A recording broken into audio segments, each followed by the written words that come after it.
పరిశుద్ధ గ్రంథంలో యేసు ప్రభు అన్నాడు, no man can serve two masters.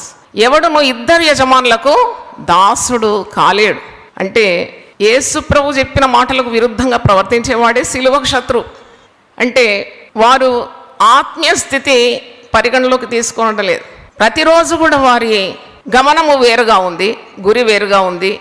వారు నిత్య జీవమును చేపట్టాలనే ఆశ లేదు. ఈ తాత్కాలికమైన జీవితమే ఇది వారికి సరిపోతుందని వారు భావిస్తున్నారు. కానీ క్షణభంగురంలో వారి ప్రాణము వారిని వెడలిపోయినప్పుడు వారు నరకపాలైపోతున్నారు.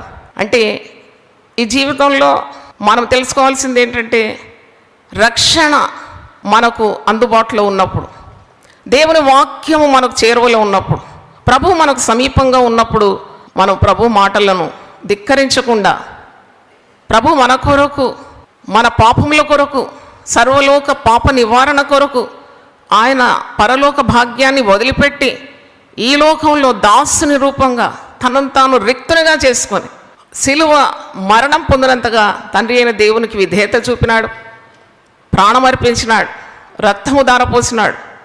ఎందుకు? పాప నివారణ కొరకు.